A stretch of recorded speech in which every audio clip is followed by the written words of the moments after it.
Come join us as we explore the world-famous loop in Ormond Beach, Florida. Stay tuned.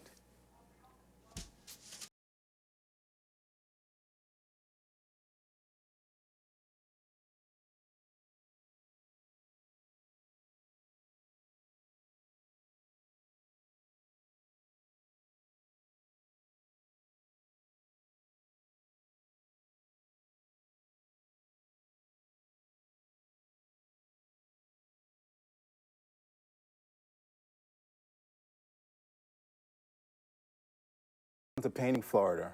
I'm your host, Weldon Ryan. We have a new landscape to explore in this episode of Painting Florida. But before we take a closer look at the loop, I'd like to remind our viewers that this is a call-in show, so if any of you at home have any questions as to the process, my material, or anything else pertaining to the show, you can give us a call at 1-800-901-9238. Now let's get ready to get into the supplies that I have here. I'm working with a 12 by 12 pre-stretched canvas, and it's painted white, thin film of liquid white, so that the blending process is a lot easier. Of course, the brushes I use are simply the Bristol brushes from size 1 to say 8. And you can see my material actually online if you want, or just right here. I use a standard landscape palette. And what I try to do is I try to establish my composition. So let's get into this and see how we do. I'm ready to get started, so let's visit the loop.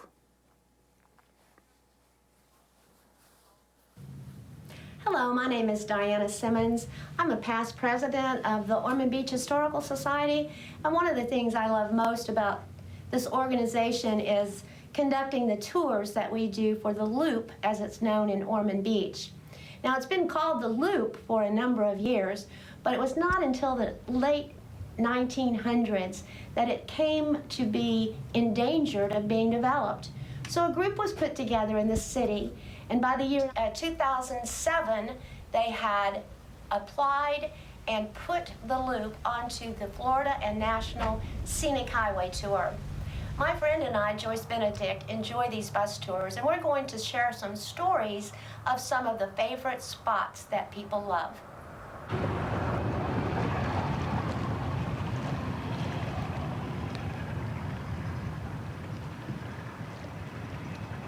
Then we head south, and this is an area, if you get close to Tomoka State Park, named after the Timucuan Indians. The Timucuans were the indigenous people who were here when Ponce de Leon arrived in 1513. There were probably as many as 350 to 500,000 of these indigenous people. Now, one of the claims to fame in Ormond is that in Ormond in 1565, there was the first Christian marriage that took place. One of the Timucuan princesses, her name was Princess Icena, married one of the French Huguenots. They were stationed at the fort up in Jacksonville. Ernst de Locke, who was the soldier, was injured very badly in a skirmish with the Spanish.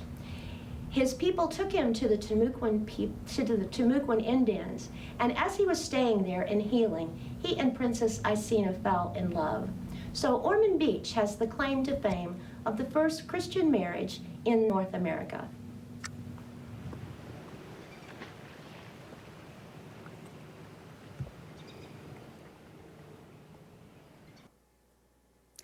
Okay, well, let's get into this. First of all, the first thing I establish is composition, very important. So I'm going to establish my, horizon line, and I'm going to make it so that I can be a little inviting with the mouth of the roadway. All right, that's the first thing I'm going to establish. Shapes are very important. When you do your shapes, it kind of helps in establishing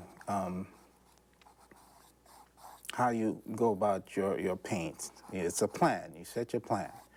Now, what I'm trying to keep in mind is I want the mouth of the road to be inviting. So I'm going to kind of work that in. It's probably going to disappear once I start painting, but there's also somewhat of a curve to this. All right, don't have much time to get into this, but I'm going to try to do the best I can establishing certain elements of the painting. Now, this is a quick study because we're talking about a 20-minute process, and I talk often about the process that goes on with regard to plein air. Plein air is, you paint outside. You take all of your equipment, your studio for the most part, outside, and you paint. So this is in-house. It's comfortable for me. My studio, I'm warm. I don't have bugs biting me. So I'm just going to start laying out some colors here that might help with the rendering. First thing I'm going to tackle actually is the sky. All right, there's a tree-lined path of this roadway, and the tree-lined path actually has a lot of sun shining through. So my first thing I'm going to do, especially with this, liquid white treated canvas, I'm going to kind of make my suggestions of the sky. This kind of helps things a little bit. So here goes. And I'm just going to establish these points. It's very important that I do so.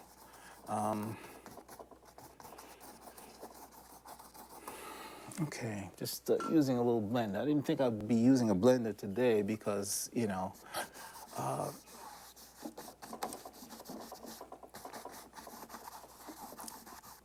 it's a lot of suggestion that's going on into this piece. Now, here I am. I've got some things established now. I'm going back to my Bristol brush, and I'm going to work on the roadway. Actually, what I'll do is I'll just mix some colors for the road, and I'm going to use cobalt blue. Nice little batch of that. I have some dioxazine purple, and to dull your color a little bit with this, I'm going to go actually into the black. All right. I'm trying to get somewhat of a blue-purple kind of a color to this, all right? So let me see. Now, what I try to do is, of course, I select my colors, but before I do anything, I have to put my colors down to see how it kind of relates with the piece. And that's really too dark there, so I'm gonna lighten this up a little bit. Trying to work quick. A little cobalt blue in there to cool it down a little bit. All right, there we are. I think I'm gonna work with this. All right, just to lay this down.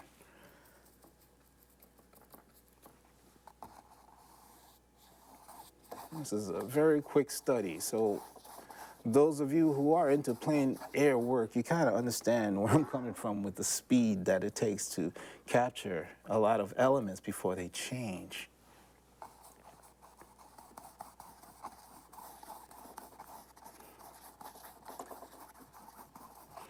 All right.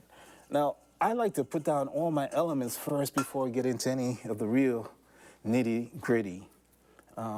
So, naturally, I'm going to work on my distance first, all right?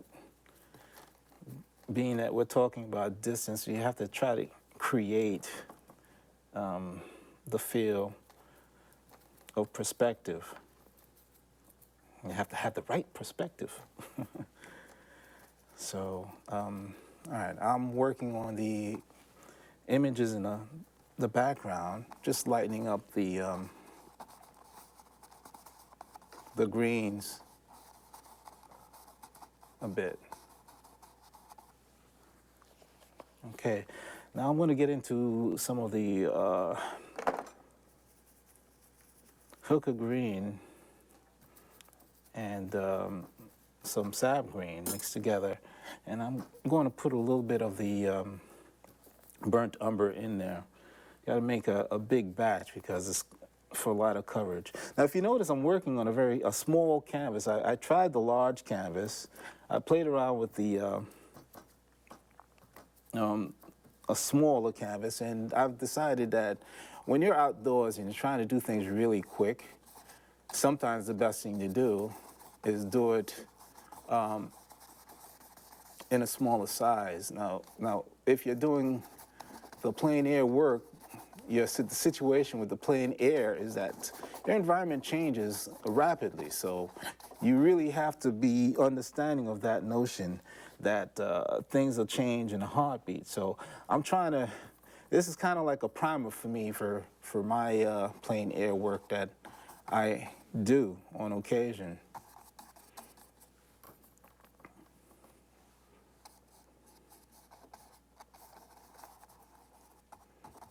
I don't necessarily like to be what is known as a house mouse when it comes to art. I kind of like to go out every now and again.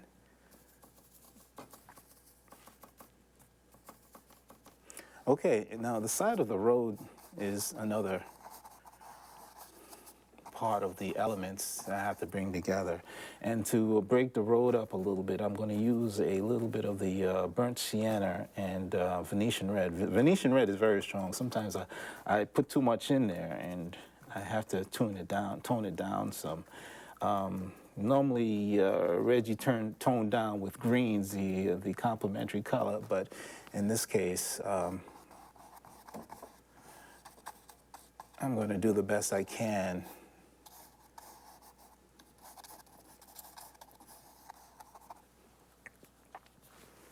Now, one other situation that I have going on here, it's really interesting. It's very complicated still life, a landscape, because it has so many elements. You have the tall trees and so many elements in there that you can get lost in it if you're not organized. So I'm trying to stay somewhat organized. I'm using a little bit of the lamp black. I'm using actually lamp black today, and some burnt umber with some dicene purple. All right, what I'm trying to do now is you gotta do something. You know what? I'll put a little bit of this Venetian red, and I also want to try to establish the trees. At least get that rolling.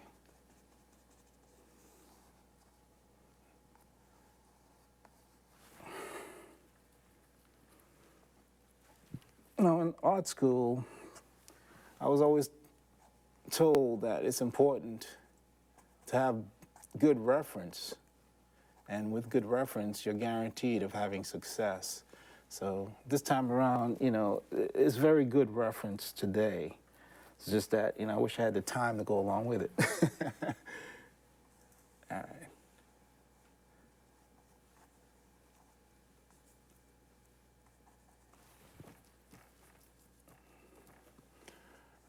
All right, the true nature of this kind of a landscape situation is that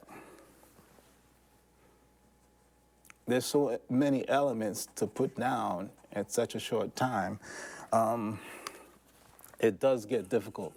But I try to use my specialty brushes as best as I can. Now, I do have to kind of make that the suggestion of distance or a curve in the distance, because that's where my attention wants to go. All right, now I got a lot of things going on here, but I'm going to move on to the shadow, the cast shadow from the trees. That should bring it together a little bit more. And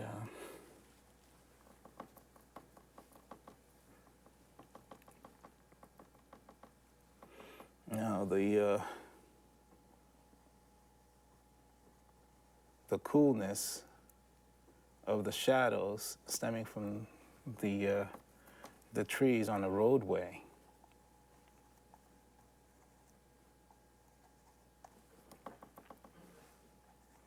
That's a very cool effect. And if I can pull that off, I'm happy. Now, you have the verticals and the horizontals, just trying to bring them all together.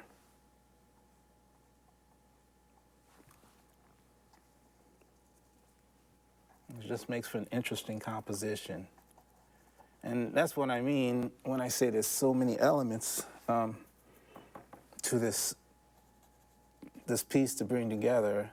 This is probably not, it's a take-home assignment in a sense, because there's so much detail and so much information to put into this.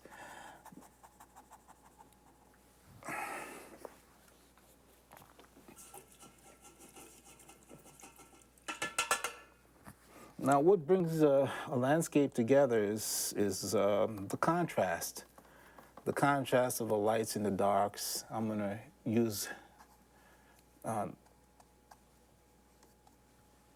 going to try to bring that together using the hunter green and black.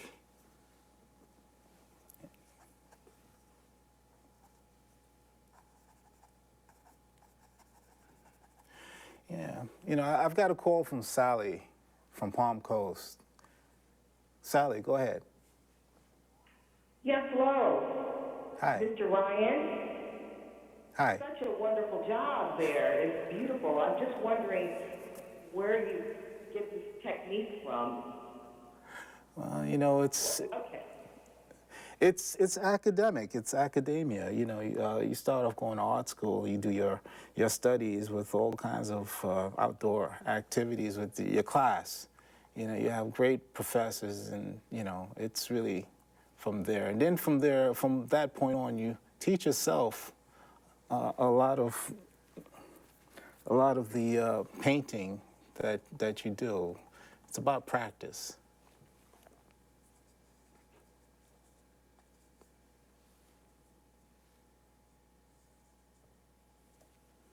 Okay.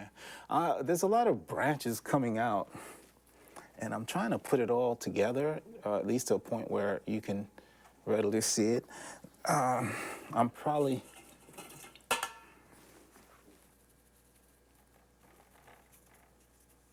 Okay. Now let's see.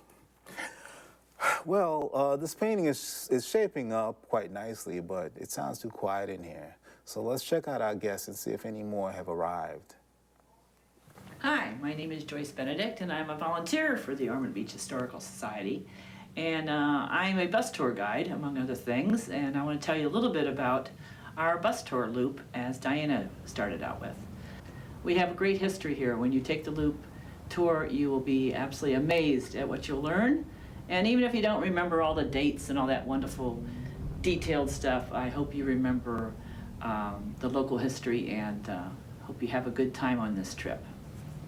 So I'm going to tell you, as we go down in our little bus tour, all about New Britain.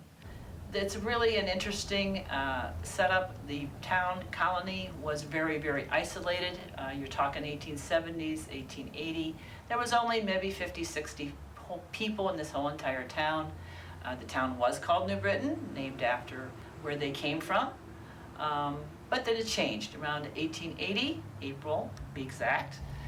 These people decided that they wanted to have an original name, and they said, why not James Ormond? He lived up the street, he was a nice guy, he was a plantation owner, he did a lot for the little town. So they took a vote, and as you know, there's always one in the crowd that does not want to go along with everything. And he tried to persuade them with a pound of sugar, because that was a real precious commodity back then. But needless to say, it did not work. They named the town Ormond in April of 1880, and you will see on the tour the house that voting actually took place. So as you continue in the little town of Ormond, you will be going by the mound that Diana has mentioned, and then we go to the Three Chimneys, which is the last stop on our tour. It is the most important of our, we think of the entire tour, because it's the oldest sugarcane ruins in the United States. She's built by the British. I will tell you that on the tour. I have to keep another thing secret. But you will enjoy going through the Three Chimneys. We will tell you all about the history of how to grow sugarcane, how everything happened there, and we have are the caretakers of the 7 acres of this Three Chimneys State Park, And I think overall it's about a 2-hour tour, and I think you'll find yourselves very enjoyable. And even if, like I say, even if you don't remember anything about our little wonderful 2-hour tour, at least I hope you will have a great time. So thank you. Yeah, well, just working on establishing my lights in the darks, the value issue with this piece. So just bear with me a moment. And I'm going to bring it up using a little white here on the side. I'm trying to show that on the embankment there is sun coming through as well as the shadow area.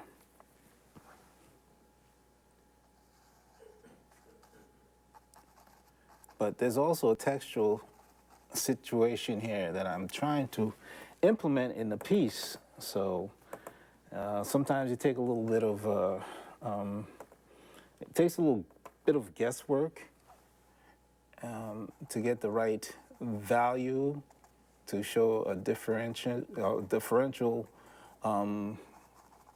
coloring and why. You know, it kind of equates to the brain as to why you have a certain type of a setting. Now, I'm just so working on the tree, the palm trees. There's a whole lot of stuff happening there. Some dark, some lights. It's a mishmash of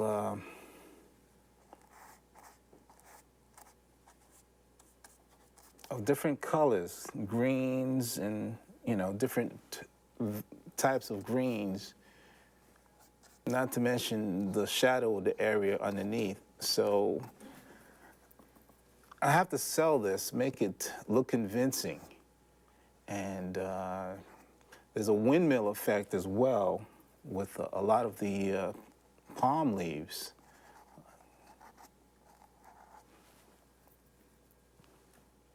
So there's a lot of tightening up to do with this.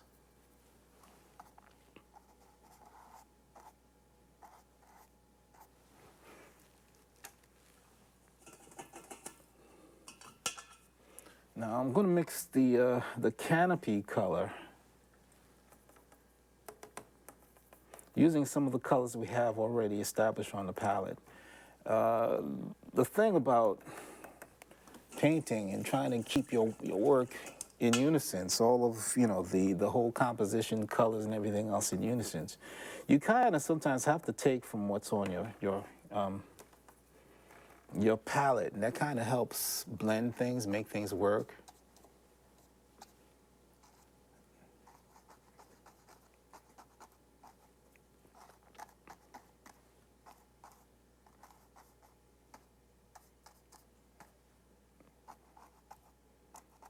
Now, working on this overlapping tree branches, they kind of hug each other. And if anything, I'd like to see if I can get that rolling.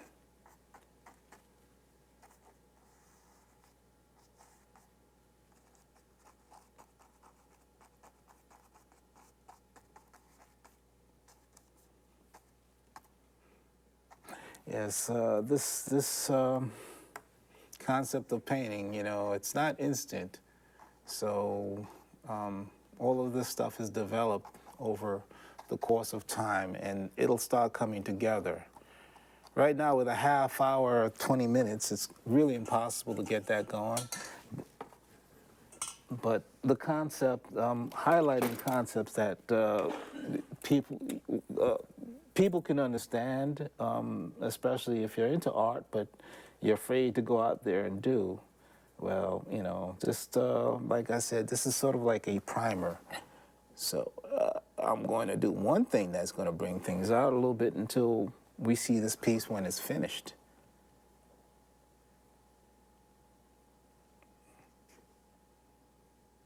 Okay, There it is. I'm going to use a different brush here. Don't have much time, so I'm trying to create the depth that I was talking about. It's very important that, you know, you go into the composition, into the painting. So at least in this session, I can kind of introduce that. Okay, well, that's all the time we have. That's all the time we have right now. I'd like to thank all of you for tuning in. If you didn't get a chance to answer any questions or have your questions answered, you can always email us at wdsc@daytonastate.edu.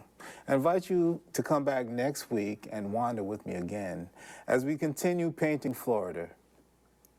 Thank you.